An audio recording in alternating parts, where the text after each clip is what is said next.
Police ಅಂದರೆ ನಮಗೆ bike, jeep, screen ಹಳೆಯ ಕಲ್ಪನೆ ಅಲ್ವಾ? ಆದರೆ ಯಾವ ದೇಶ ಆರಂಭಿಸಿದೆ ಗೊತ್ತಾ ಇದು?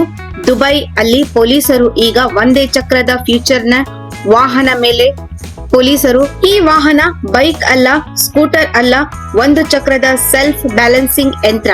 ಮುಂದೆ ಬಾಗಿದ್ರೆ ವೇಗ, ಹಿಂದಕ್ಕೆ ಬಾಗಿದ್ರೆ ಬ್ರೇಕ್, ಸೈಡ್ ಟರ್ನ್ ಮಾಡಿದ್ರೆ ವಾಹನ ಲಿಟ್ರಲಿ ನಿಮ್ಮ ದೇಹದ ಭಾಷೆ ಹೇಳುತ್ತದೆ. ಸಾಮಾನ್ಯ ಬ್ರೇಕಿಗೆ ಬಾರದ ಜಾಗಕ್ಕೂ ಇದು ಸುಲಭವಾಗಿ ಹೋಗುತ್ತದೆ. ಪಾದಚಾರಿ ಮಾರ್ಗ, ಉದ್ಯಾನ, ಕ್ರೌಡ್ ಪ್ರದೇಶಕ್ಕೆ ದುಬೈ ಪೊಲೀಸರಿಗೆ ಈಗ ಎಲ್ಲಾ ಕಡೆ ವೇಗ ನಿಯಂತ್ರಣ.